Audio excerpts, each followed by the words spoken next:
Purple Daily is daily Vikings entertainment. We just want the Vikings to win a Super Bowl before we die. I will ride with this group. Seriously, man. Please. And away we go. It's time for Judd's Camp Notes. Judd's Camp Notes. Hold on, I got it. There it is. There it is. It was stuck in my belt. There it is. Belt? Stuck in your belt? Yeah, I got a belt. Oh, right here. he's knocking stuff over. Hold on. Signed baseball from the Twins circa 1980. Baby Ruth? Right there. That's Gene Mock right there. Gene Mock. I gotta put this It's a away. little Sandlot reference. So I took my belt out of my shorts when I got home last night to wash my shorts. Hey, this is a PG show now. To wash my shorts, and I have a new pair of shorts to wear today because, as I told Phil, training camp is like back to school. I went to Target, bought new shirts, socks, tons of socks. Dude, Judd was looking fresh in his new kicks, his new shorts. I got new kicks, and so this is. Yeah, so I've got a new pair of shorts, but I have to put the belt in those shorts, and so I salute your shorts. Yeah, I'm ready to go. As Phil said before we started the show today. I'm like jazzed up. I love training. I love the first few days of training camp. Judd's like nine cups of coffee deep this morning. I love it. Just into his veins. I love the start of training camp. I get tired eventually, but like the first week and a half is just. Yeah. Cocaine, football. I was telling our buddy Will Raggets from the Bring Me the News SI platform. Yeah. And I said, man, I just love, especially the early part of training camp, I could just watch offensive linemen doing individual like shadow drills for an hour. And he looked at me, he's like, I love football, man, but you're kind of crazy. So yeah. It's funny. Maybe not an hour. It's funny, too, because we romanticize about baseball, right? You know, spring training, and then it ends in the fall and it breaks your heart. Football to me is the most seasonal sport that exists. You start in the heat of summer, 90-degree days. You go through fall, which is classic football weather, and then you end in the coldest, muckiest time of the year. If you want a sport to romanticize the seasons about, it's actually football. It is football. So Judd's Camp Notes are packed full here, and there was bad news yesterday with Mekhi Blackmon, but we will start in a moment with some good news for those of you Vikings fans that are looking for a ray of sunshine. We can provide it to start here. But on Tuesday, July 30th, so just in a few days, next Tuesday, we are holding a Score North Twins Show trade deadline watch party, which if you're a baseball fan, a Twins fan, that's awesome. You get to come hang out and sweat the Major League Baseball trade deadline, see what the Twins are going to do. Then the Twins play the Mets at 6 o'clock. But also, we want to welcome Vikings fans, too. If we can turn this into a joint trade deadline watch party and also recap the first few days of training camp just casually over some adult beverages at Park Tavern in St. Louis Park. Next Tuesday, 4 p.m., the official sports bar of the Sports Dad. Yep. And if you are like Sports Dad and you get Comcast and you're like, I can't watch the Twins. Guess what? Park Tavern, they can. So we can actually watch a baseball game. Great. It's going to be fantastic. So, yes, big fun. This is a great time of year. It's a blast. We got some fun giveaways, and we'll be doing some content things. It's not going to be like an official live podcast, but it's a gathering among friends here at Park Tavern Tuesday, July 30th at 4 o'clock. Okay, Judd's Camp Notes. Here we go. Let's start with the good. Yeah. Let's start with the good. So Phil and I standing side by side on a hill watching team drills. Very romantic. Nothing like it. Sam Darnold. It's football romantic. Don't give me that look, Dex. Sam Darnold, I think we can both attest. There were a few rocky moments, but there was more good than bad, including, and I'm not going to sleep on this. I know it's the first day of training camp, but I know things can change and blah, blah, blah. Slow down. That's fine. But there was a couple of passes, including what looked like a 50-plus yard, really well-thrown bomb. Justin Jefferson. Now, this is not going to surprise you. He had gotten about 7 to 8 yards behind Andrew Booth Jr., but he's Justin Jefferson. But I think more importantly, caught a perfect pass on a post route that would have gone for a touchdown. Later on, there was a shorter pass, still probably I would give this about 20 yards or so, that Jefferson caught. And he's burning DBs, and yes, he's going to. But here's and I mentioned this, Phil, on the Royce Unchained show that we did as well today. I am not for 1 second comparing Sam Darnold to Randall Cunningham 98. Cunningham came in after a year of retirement, far more accomplished though, right? You realize that whatever you're about to say is going to be construed as a direct comparison between Sam Darnold and 1998 Randall Cunningham. You know what? Aggregators unite. Aggregate this. Justin Jefferson is so good that I think if you can throw him a vicinity ball with touch, he's going to catch it, not 100% of the time, but a lot. And if you guys, and Phil in particular, because Dex was too young, but if you recall, those Moss passes for Cunningham weren't like this work of, oh my God, he's driving the ball in a line downfield. They were perfectly arced balls, right? Yeah. And they were good enough that Moss had no problem catching them. Here's my question after watching that practice. Can Darnold, with his arm, which is good, he's got a good arm, can he replicate that on any type of consistent basis on deep balls? If he can, I think it's very, very interesting. He does have a big arm. It was on display yesterday. There's a reason, skill set wise, why he was all those years ago a top 5 pick. It was just one practice, but just for all the fear mongers out there, oh my gosh, what's gonna happen if they go into the quarterback unknown? Well, the quarterback unknown started week 9 or whatever it was last year. Jefferson was injured. He comes back into the quarterback unknown at the end of the year and puts up an average of over 100 yards a game. He had a 200-yard game with Nick Mullins. Right. Okay, quarterback unknown. Then he signs an historic contract in the quarterback unknown. He raves about J.J. McCarthy during the offseason workouts. And then the first day of full team practice at training camp, he's literally jumping for joy. He's leaping with glee in the end zone after catching a 60-yard Sam Darnold bomb for a touchdown. Mm-hmm. And then talking to reporters afterwards with a big smile on his face in front of cameras saying, man, Sam was throwing bombs today. If there was any question that Jefferson might go into like a post you-know-who depression mode or something, that is not happening at all whatsoever. He's still absolutely as impactful as he would have been pre-week 8 or whatever week the injury was, week 8 or week 8, I think, yeah. Week 8 against the Packers. Yep, so, yep. Yeah. And he is actually, I think now, yesterday might be the most outwardly vocal and aggressive in a good way I've seen him ever. Like, he's always been talkative, and I think he's a fun guy, but I think he's taking this captaincy thing even more seriously, and with an uncertainty at quarterback. I think Justin's a respectful dude, and I think he sort of deferred to Kirk at times. I think that deferring is done. Yeah. Now, the one thing with Darnold that I will say, and again, one practice, I don't care. It's Judd's camp notes, and I can overreact if I want. And Phil, I'm guessing that you will back me up on this. I think the touch on the long passes, the bombs, is pretty damn good. Mm-hmm. He was almost intercepted on a pass to Jefferson as well by Cam Bynum, who should have caught the ball in a 7-on-7 drill in what I would refer to as an intermediate route.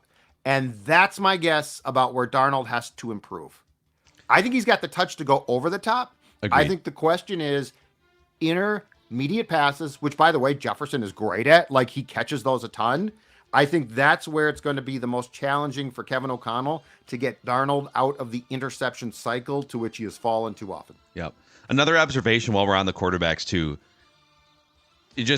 I believe I wasn't like officially charting with like pen and paper, but I believe Darnold took all of the first team reps and McCarthy took a ton of the second team reps.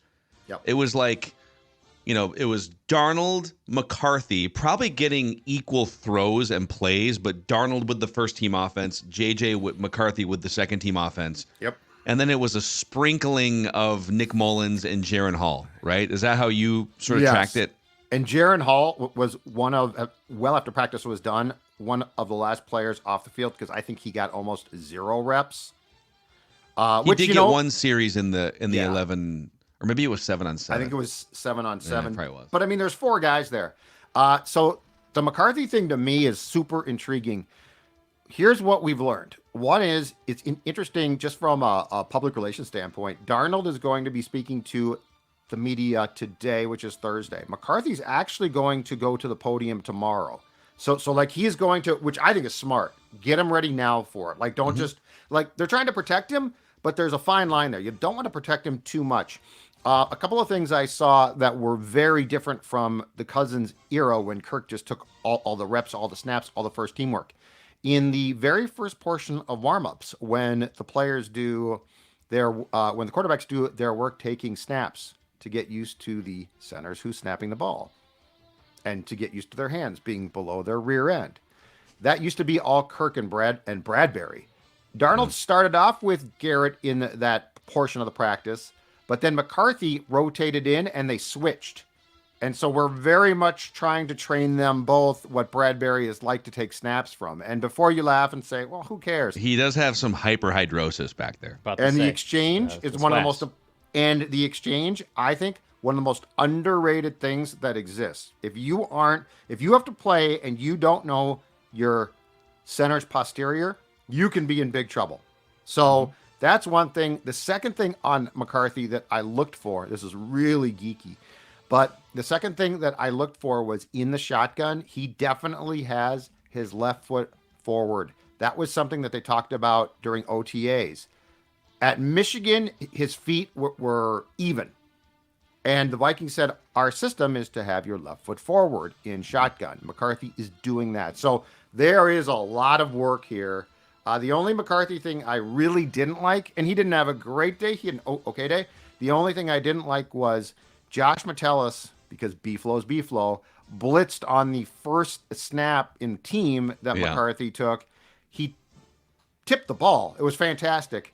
McCarthy went up to try to tip the ball down and unfortunately a defender ran into his leg and he ended up in sort of a weird, and he's got a red jersey on, not supposed to be hit. Let's avoid that. If the ball gets tipped now, just bail out. But it's interesting how they are very clearly have a design here for how they're going to sort of split reps and yet get Darnold the majority of, as Phil just said, the first team work. Yeah. So all of that just on day one. And I would guess based on what Kevin O'Connell was saying on the Monday press conference, I believe it was, that at some point J.J. McCarthy is going to mix in with the first team offense and not just take all of his reps with the twos. And by the way, like I'm sure you'll get here in Judd's camp notes, we don't even know who the receivers are with the second unit right now. They're literally throwing like 4 or 5 guys from that bin of receivers. You know that Jordan Addison and Justin Jefferson are going to be out there with the ones. With the twos, it was like Tristan Jackson, Lucky Jackson, Brandon Powell was out there. You had 2 or 3 other guys mixing in too. So I think it's hard when the second unit is just so wide open on so many fronts. You have a right guard playing right guard for the first time, which we'll get to all these things. But interesting day for the quarterback competition, if that's what it is. So to transition to what you just broached next, the third receiver battle, okay? So Brandon Powell is the guy right now, but it's very, very clear that this is not a done deal or a job that he has won. First of all, I still look at his size, and I don't know that he is a 3. I think he's a 4. I think he's a 5. I think he belongs on the team. In O'Connell's press conference that he did pre-practice yesterday, he did bring up, I think, Tristan Jackson's name. He brought up the name of my Mr. Mankato favorite, Jalen Naylor.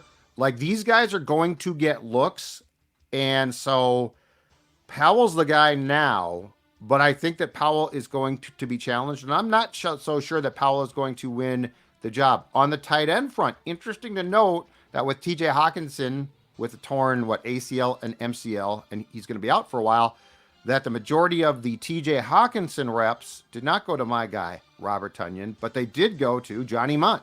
Oh. Johnny Munt was very much the first team pass-catching tight end. So, and I don't know if there's going to be a battle there before the season starts until Hawk gets back, but those are 2 things to definitely keep an eye on. And I do think that at the end of the day, this competition for the third receiver spot, unless they bring in an outside candidate, is going to be pretty intense. Yeah, I was going through my notes yesterday. Tristan, Lucky, both Jacksons, and then Jalen Naylor and Brandon Powell all were mixing in with the twos. And you're right, like with the tight ends, they were running some. I'm not sure how. I don't think we're supposed to get too specific with like personnel discussions, but we're out there observing. They can. Yeah, you're fine. Don't write it. If you you know what? If the Packers watch our show on a daily basis, good for you. Hello, Green Bay. But they were still running 12 personnel, which is one running back, two tight ends, and two wide receivers, even without T.J. Hawkinson. But it was like Johnny Munt and Josh Oliver were out there. And there was, at one point there was like a 12 personnel, 5 wide look where they had two tight ends split out on either side. And I think Oliver came back in toward the line of scrimmage, but just a lot of interesting looks that they're mixing and matching right now. I do think that we are looking at the fact that some of that has to do with there has to be more of an emphasis. And they worked on this a bit last year, but it sort of fell through on the run game. There has to be. And you're going to need more blocking tight end help. One, you have to establish the run more just flat out. 2, Cousins is gone. So like Darnold needs more help there. You can't give him the O'Connell Cousins game plan and say, go. I had a really nice post-practice chat with Aaron Jones. And I did ask him the question because he talked about his excitement in coming here. I said, have you looked at the list of the amount of former Packers who have played here? And he's like, yeah, it's pretty long. He's like, Jennings and I also said, well, unfortunately, Darren Sharper, who played well here, but that's a whole different story. Mm-hmm. But anyway, Jones talked about his excitement. And I said, when you came here, did you talk to O'Connell about the rushing attempts? Just flat out. Because the Vikings in Kevin's first 2 years have been near the bottom of the league. And he said, not really, but I also expect to be used like as a receiver. I think that's the one thing is Jones's ability to catch could be huge too. And this could go to Declan's long-held accurate complaint. Could this be beyond more rushing attempts? Could this be the year that the Vikings actually unveil a competent screen game? Yeah. Because you can have a screen game if you have a guy like Aaron Jones that can catch the ball. And I will say, among the most baffling things from O'Connell, I think, has been, it's not just the lack of, the inability to establish the screen. Could Jones change that? Because in my opinion, that's akin to a run. And look, we do have to understand that there might be not a lot left in the Aaron Jones tank. I'm in the camp that there is. I'm in the camp that there is a good amount still left in that Aaron Jones tank. We talked about that. And the ability that he gives you, I think, is just so much better than Alexander Mattison at the end of Dalvin Cook that this is probably the best running backs he's worked with in his, at least as the head coach of the Vikings, which I think will make the screen game better and obviously hopefully make the running game better. Yeah, I mean, Aaron Jones, from Alexander Mattison to Aaron Jones, is one of the biggest upgrades you could possibly get at that position. I mean, Mattison was a serviceable backup, but he was probably the worst starting running back. You called this. Take a bow. I did call it. I know you did. I'm not joking. I know. I was like, I think he'll be good. But sometimes it doesn't take a Mensa member or a rocket scientist to look and say, wait, this guy averaged 3.5 yards a carry for 2 years with a pretty light workload, but like there was enough sample size there, and all of a sudden he's just going to be like 5 yards a carry and score 12 touchdowns. I've never understood why they put that much faith in Madison to begin with. It was one of the biggest head scratchers of the first 2 years of KOC and Kwesi, but they got it right now. And by the way, Ty Chandler, who did drop a wide open, I don't think it was a screen, it was more of a swing pass, his first of training camp.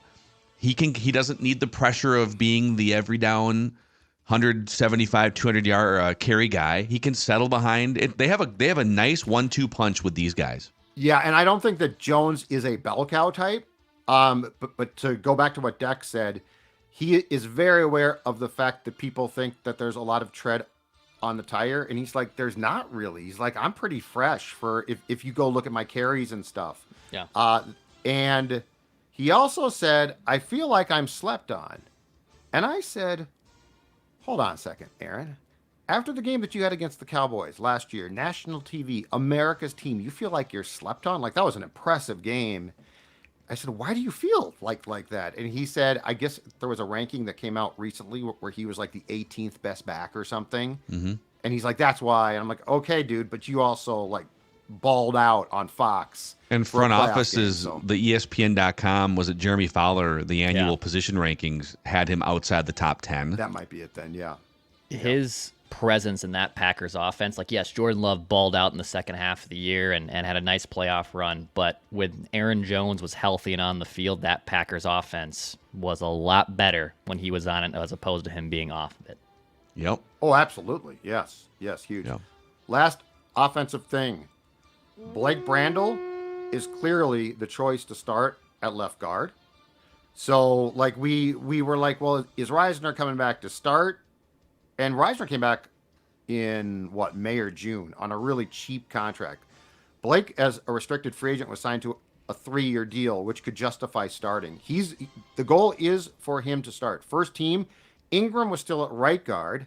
Interestingly, for the first time in his life, potentially, Dalton Risner, who said he has never played right guard in a game, was at right guard. I think personally there's a chance that he's going to compete with Ed. I also think that they are trying to cross-train him at both guard spots. Mm-hmm. Now I talked to Dalton post-practice, and I said, did you talk to the Vikings when you came back about this? Because this dude has been a starting left guard for his entire career, and he has started a lot. He's not some slappy. And he said no, and basically indicated that yesterday the Vikings said, you're at right guard, second team. And he said, that's fine. I want a chance.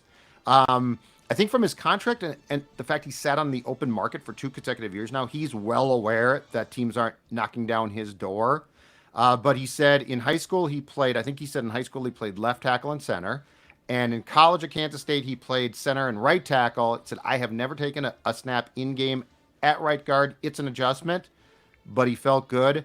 He is a relentlessly positive dude, at least publicly. Yeah. So he was not going to complain. He didn't complain, but I said, are you competing for a job here or what? And he said, you tell me, bro. Oh. But I mean, he wasn't upset. Is he mad? No. He doesn't know. Like, he doesn't know if he's competing for a job. He doesn't know if he might start. And I feel like so he sounds like he's making it sound like he signed, he showed up to training camp, and they just whimsically told him 5 minutes before the first practice, get out there, get ready to play some right guard. Yep. And at no point did he or his agent ask, so am I a starter? Am I a backup? He just doesn't know. I asked him that very question because what you just said is what came to my mind. So either the Vikings are maybe not communicating well with him, or he's not retaining it, or he's just sort of putting up a front of some kind. Or the Vikings might have just said, hey, I mean, his contract is dirt cheap. Like, he's going to make $12. So there's a chance that the Vikings just said, you are going to come in, be a backup, play a couple of spots. Who knows? But when he said, you tell me, bro, it wasn't like he was pissed off. I think he's happy to have a job, but he has no idea what that job might be. Did you tell him? What's that? When he said, you tell me, bro, did you tell him? No, Dalton, you're competing. Yeah. No, you but slapped each other on the back. But he is a very positive dude, so you are not going to get him to complain. Just a couple of ball guys talking trenches. It's great because I can pull guys off now, and I'm not talking to them like the old school Star Tribune where I had to get quotes. Right? I'm just curious about things. Like with Jones, we were just shooting the breeze. I barely recorded them, but there's just things that I'm curious about. Aaron Jones, unless he changes, and I'm told by the Green Bay guys that he won't, is going to be one of the more popular players on this team. He is he's got personality. Yeah. He's got personality. Showtime, he's a smart dude. He's incredibly well spoken. Calls me sir. I don't like that, but that's okay. Military background. Okay. I'm not sir. I believe his parents were heavy military people, and Gotcha. he's explained that before. Very, very smart guy. That's good. Showing respect to a former lead Vikings beat writer of The starts being He's like, "Are you Judd Zugland? Zugland? Are you Zugland? Zugland? I'm not quite sure." Before we get to some of the bad news and options going forward here, let's talk about Nicolay Law. Nicolay Law brings some good news for you. If you've been in an accident, you or a loved one gets injured, that's where Nicolay Law comes in with all sorts of experience. I mean, they're just a bunch of normal, everyday folks. Russell Nicolay and his team. They're just your normal, everyday folks, the ones you see at the gas station, in the community. But they also happen to have law degrees. They're normal folks with law degrees to help you get the compensation you deserve after an accident. So if you've been injured, get Minnesota's local award-winning injury lawyers, Nicolay at nicolaylaw.com, or give them a call at 1-855-NICOLAY. And this is peak golf weather here today, Dex. Oh, peak. I love the heat, okay? Like, well, first off, I was in Vegas heat last week, which was dry heat, and that's a very different type of heat than humidity heat. But especially when I'm golfing, I want the warm. I don't want clouds. I don't want any drizzle. I want the heat, and I want the heat at the Meadows at Mystic Lake. I want to shoot that 113 at one of the best courses around, okay? Can you shoot the temperature? Yeah, seriously, though. That is actually probably a good idea. In the Score North app, you can register for also a stay-and-play package with our friends at the Meadows at Mystic Lake. It's a great little stay-and-play package. We're giving away one a month. Go register, go download the Score North app, and go play the Meadows at Mystic Lake. Back to Judd's camp notes. All right. The bad news. The bad news is we transition to defense. 3:46 p.m. I jotted down the time because it was a very unfortunate thing. And Phil, you saw Mekhi Blackmon tear his ACL. I looked after it, so you tell me what you saw. I was watching the play unfold. There's a million things to be watching. I think this was in the full team. If not, it was 7-on-7. 7-on-7. So it was 7-on-7. And so we were watching from the back of the end zone. As you're looking out, the Vikings offense was operating on the far side, coming toward us with the defense between us and the offense. So offense snaps the ball, wide receivers run their routes, and on the left side by the boundary from where we were standing, one of the receivers put a little shake and bake, some sort of an out route, and Mekhi Blackmon, in his attempt to adjust on the route, just went down, non-contact injury. At first, because he was kind of grabbing a vague spot on his leg, I thought maybe it was like a calf or an ankle or something. He maybe twisted his ankle, but he sort of crawled or hobbled a few feet off to the side, across the sideline boundary, and they had a team of trainers, and I think that one of the medical, like the doctors, came over, and they had like a pad up so the media couldn't quite see everything, but he was down for like 10 minutes, and it looked fairly concerning. But then he got up, and they didn't bring a cart over. He essentially walked off 100+ yards on his own. He wasn't being like carried or helped by trainers. He walked off on his own gingerly and walked into the building. But they did the ACL test, and obviously he is now out for the season. So just you have this 6-week period where you suffer tragedy as a franchise, and as was it Royce or someone put it, I think it was Royce, you suffer stupidity with Jordan Addison getting cited, but you show up to training camp. Okay, everyone take a deep breath. Here we are. We're all back together as a team. We're going to push forward, and a little over halfway through the first practice, and one of your top cornerbacks goes down. And that room is really light right now. Shaq Griffin, Byron Murphy Jr., Caleb Evans, and then it's like Andrew Booth Jr., Duke Shelley, who they brought in, AJ Griffin III, Dwight McLaughlin as an undrafted free agent. So they need somebody else in that room because they have lost to tragedy and now ACL, two guys that were probably going to be in the regular rotation in the regular season. Yep. So my contention was that Blackmon was going to be the third corner, which is basically a starting job. So in the nickel cornerback wise, it was going to be Shaq Griffin on one boundary, Mekhi Blackmon on the other, Byron Murphy Jr. inside. And I honestly think in a perfect world, if they started with two, it was going to be Blackmon and Griffin.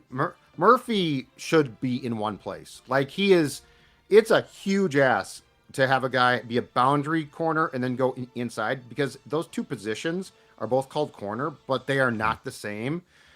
So I think perfect world, if Blackmon had a good camp, he actually wins the other outside starting job with Griffin. Yeah. Now that he's out, they immediately transitioned in the nickel to Murphy inside, Griffin outside, a Caleb Evans outside. And a Caleb Evans, I think, has potential, but one, he is not a Flores draft pick.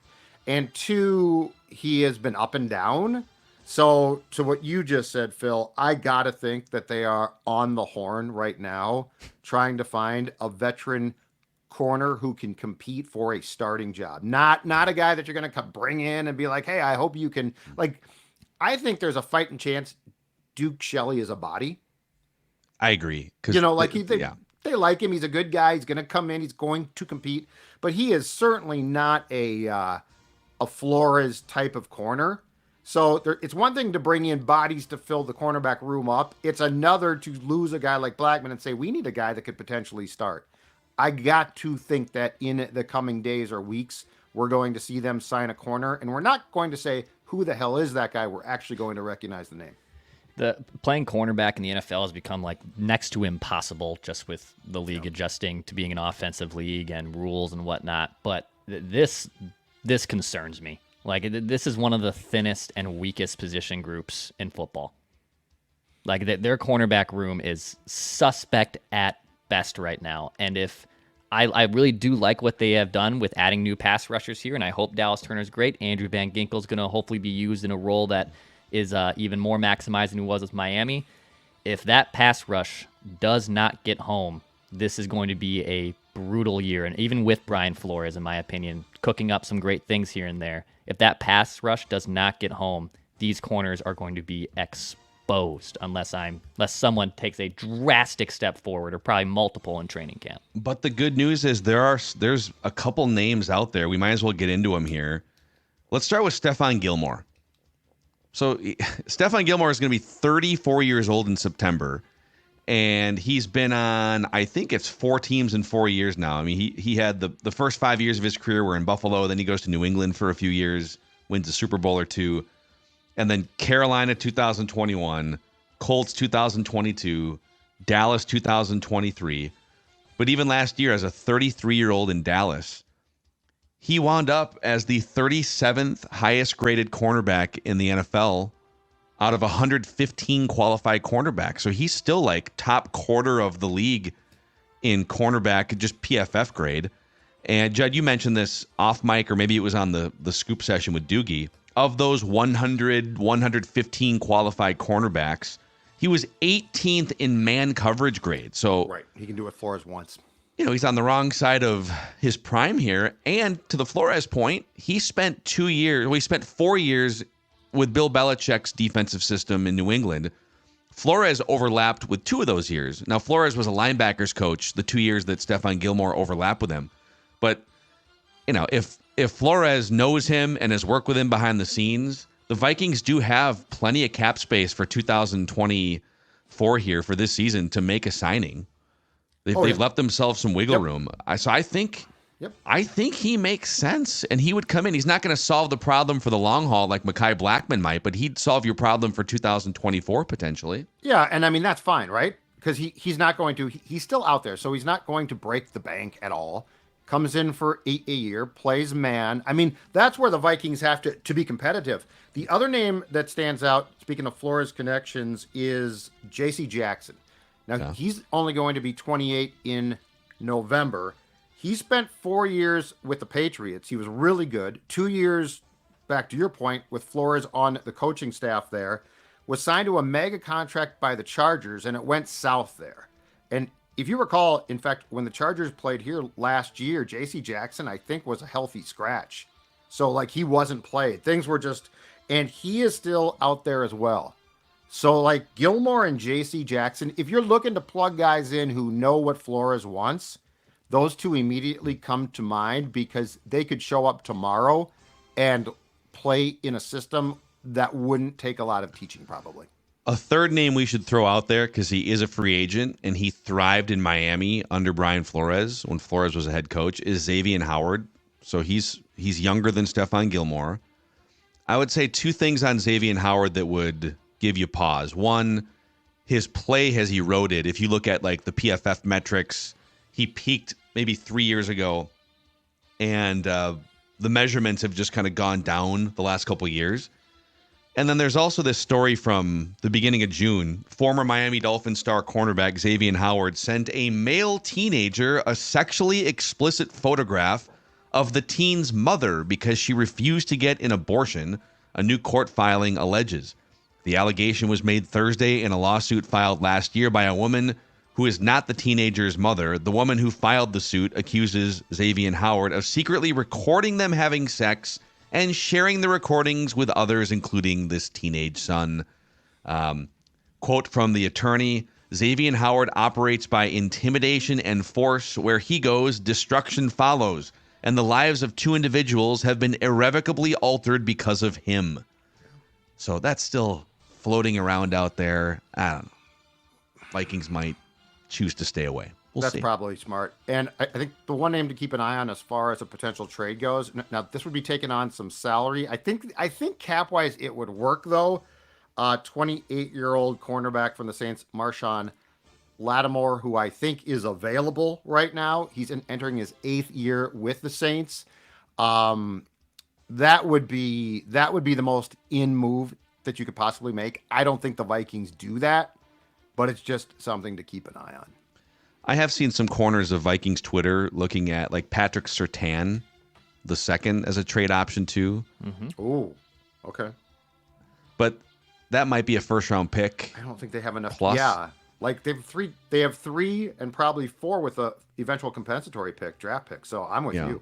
I think what I would prefer is go get a 1-year stopgap. If this was an all-in season, I would say, okay, yeah, trade future first-round picks and bring somebody in. But because none of us really expect them to compete for a Super Bowl in 2024, but you'd like to see them take steps forward and not just tank.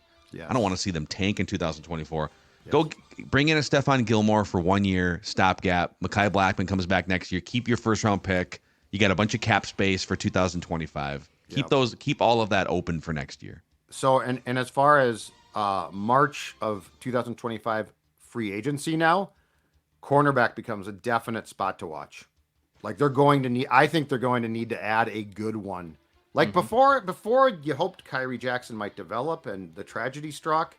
Blackmon now you're not going to get a look at. It doesn't mean that he can't come back and play. But I think when we talk about like points of interest for a free agency splash, defensive tackle, right? For sure. But Kenny Clark just came off the board. Exactly. I think cornerback now, though, 100% goes onto that list and very high. Yep.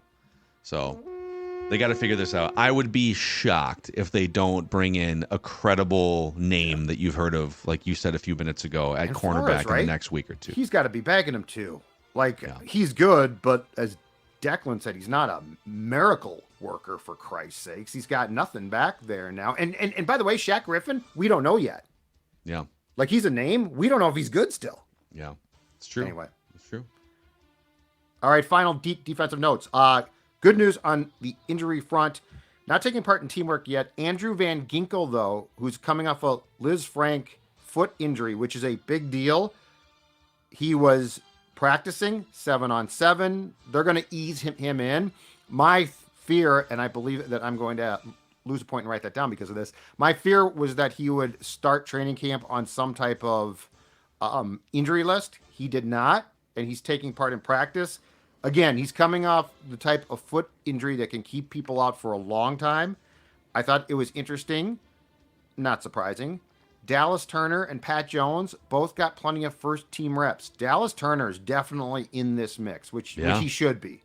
And as far as the defensive line goes, there's going to be a ton of competition there. I think the only person assured of a job is probably Harrison Phillips, Jerry Tillery, Jonathan Bullard among 2 players. And Tillery's the guy that played for the Chargers, I think a first-round pick at one time, and then was with the Raiders the last 2 years. So we are going to see some what should be spicy competitions on defense, especially up front. Yep. Yeah, it's going to be, I think, the edge rusher stuff, it's hard to track as much during training camp because they don't finish plays necessarily, and they rotate constantly. Yeah. But Dallas Turner's going to get a huge chance. He's going to play. Yep. Yep. So those are Judd's camp notes. Wait, Day post-practice one. notes. Post-practice let's notes. go. I've got a Oh. couple. Okay, let's fly New category. through these. New let's category. Fly through these. Number one, post-practice press conference. The first time that Jordan Addison has talked since he fell asleep in his Rolls Royce right outside of LAX, unfortunately in a lane in which cars were trying to get around him. Said all of the right things, said that he was in a dark place, thought he was actually going to be treated much more hostilely by the Vikings. He was not. The Vikings made it very clear that they weren't going to do that. I heard a lot of people, or some, impressed by his press conference. My response is, let's wait and see, because we went through this last year. He was very conciliatory at that time about the 140-mile-an-hour speeding ticket on 94. Said all of the right things then, too. Like, I've covered this league for too long. Too many people have gotten in trouble first day of camp. Are like, I'm a new man. Don't worry about it. And it's like, wow, that guy's turned his life around, and in 6 months, there's a problem. So he did make an unbelievable catch at the end of practice. I will say that. At which point I declared, perhaps he does have a problem. But man, can he catch the football? Well, I'm trying to leave room for a few things here. He's young, he's rich and young and immature for the first time, and he's made some mistakes. He also seems to have fully acknowledged the mistakes in a mature way. I mean, the way he spoke and addressed media yesterday, he could have kind of put it. Sometimes these guys will put their head down and just like ignore all the questions and defer to the lawyers, which he said he couldn't talk about the legal process, but he was very, very upbeat and willing to own it, and I appreciate that. And so, like, there's got to be some room for some grace here, but don't let these ridiculous driving violations happen again. And he's said something towards the end of his press conference about something along the lines of in trying to get his life on track, if that's the right term for it. It's something about, I've got a long time to play or live, and it's like, okay, that's where you don't get it. If you keep doing this, God forbid. I mean, Kyrie Jackson, who wasn't at fault. Like, if you're going to go 140 miles per hour, if you are going to be in a Rolls Royce and fall asleep, like, you can't assume anything, right? So like, that's where I'd like to hear, like, we're not talking about he didn't drop a pass. Like, he didn't do something dumb on the field, and you're like, dude, what's up with that? He literally is putting his life in jeopardy. Yeah. So don't assume, like, that's exactly what we're talking about here. Last thing, because people want to know, I did some reporting when it comes to Justin Jefferson. Yeah. So I was late to his press conference, but as I got there, there was a question about the Netflix show and if he had watched it. And he's like, yeah, it gave people insight, and he's right. But I said, what people want to know, Justin, is, have you moved from that house? Because everyone's like, for a guy this rich, you're in a small house. And he gave a great response about, nope, and I'm a one person. I'm not more than one, and my parents didn't bring me up like that. I didn't live in a huge house. I'm fine with this. Sounds like for now, staying in the townhouse. So he's not. He hasn't gone to like the highest skyrise condo complexes or Lake Minnetonka $25 million Kevin Garnett level houses. And I heard after that aired on Netflix from some. Well, since he got the contract, I'm sure he's moved, right? Like, I'm sure he moved after that. He said, no, he hasn't moved. Yeah. If I won, I always think about this too. Like, if I had won the lottery, or if I got a life-changing contract to be a podcast and beat podcaster person like that, I would just buy a very nice condo, probably in downtown Minneapolis, like a nice one, but nothing that's extravagant. And then I would just have small little not timeshares, but little accessible homes in the three areas I'd like them to be. Yep. Yeah. I don't need places to crash, places to hang. Yes, that's all I would do. Yeah, I would probably have a TV room that would be specialized for me, but like that's a living room. No. I'm saying a basement TV room where I have a sports book kind of thing. Yeah, where exactly. You have 10 TVs. Like, I would have that installed, but that's it. I'd like that at a sports book. I would hate it in my own house. I think it's too much stimulation in my own house. How many screens are you comfortable with? Looking at? In your house? You can add a couple TVs if you want. What is it, 2, 3, or you just want the max, one? and 2 as in one TV screen and one laptop in front of me. That's it. I do not like multiple screens up in my own house. Can't do that. Yeah. Can't do it. I had the 2 TV set up in my old living room like 10 years ago, and it was great. It's also just, I don't know. I would have 2 things on. I'm kind of with Declan on that front too. It's like I would fill as many screens. I'd have like a laptop up too, watching a third thing. It's like, do I really need to do this? Yeah, but if you were super rich, okay, and you could do my idea on an NFL Sunday, right? Like I'm not saying that you need to go downstairs I only need every 2 day. screens on NFL Oh, I Sunday. want every game I can possibly have. Yeah, I don't care. I about need the Panthers Vikings and game, Jags. and I need Red Zone. Yeah. That's all I need. Yeah. Well, And yeah, if there's as a Twins peasant like game me on or now, something, I'll take a third But I'm TV. saying if I'm rich, I'm doing everything. Would you wait a second though? Would you rather have every game on and be like trying to follow through, or would you rather just have Scott Hansen summarize all of it and tell you the need to know on the Red Zone channel? If I had a sportsbook layout, I would also have that, but then I could look up at any point. But I'm not talking about, like, when we talk about 2 TVs, we're talking about our plasmas, which are nice, right? I'm talking about the TVs that are installed into the walls so that they are all seamless. Yeah. There's no seams. Have you guys ever toured Elvis Presley's old, like, Graceland? No. His mansion? So when I was a kid, this is probably 25 years ago. When I was a kid, we did a big road trip as a family, and one of our stops is we toured Graceland. And he has all these themed rooms. He has like a jungle room where it's all green and like green shag carpeting, and it like feels like you're in jungle. But he had one of the first sports viewing layouts like Judd is talking about in the 1960s and 70s. But obviously they didn't have LED screen TVs. He literally had like 10 27-inch box TVs up on a wall with the fat and butt couch and oh, you're crazy. So you have to sit pretty close and squint to see all of them. But he had those because he liked. I don't even know if did he have like a satellite? I don't even know if there was 12 channels to watch back. He in probably the 60s, had a satellite back then. Okay, big old birds. Early days of I love those birds. Satellites. So, all right, those are Judd's camp notes. Day 1.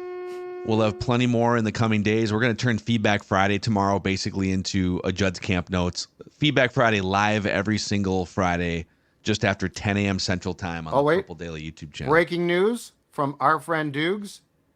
The Vikings are signing a filler cornerback right now. I don't have a name. What? What do you mean? They're signing a cornerback right now to add to the depth chart. I'm sure it's a body. It's not what we're talking about. It's not Stephon Gilmore. No. But they could still sign Stephon Gilmore. 100%. Right? But they need to do 2 things. One is, just for the sake of practice, for the reps, they need another body at cornerback. Okay. And then I think, but this is where I'll be surprised if they're not also trying to come to agreement with a veteran who actually could come in and compete for a starting job. Yeah. So we'll keep you posted here. Anyway. This is your home for Daily Vikings camp notes, Daily Vikings speculation, entertainment. We just want the Vikings to win a Super Bowl before we die. We'll see you tomorrow.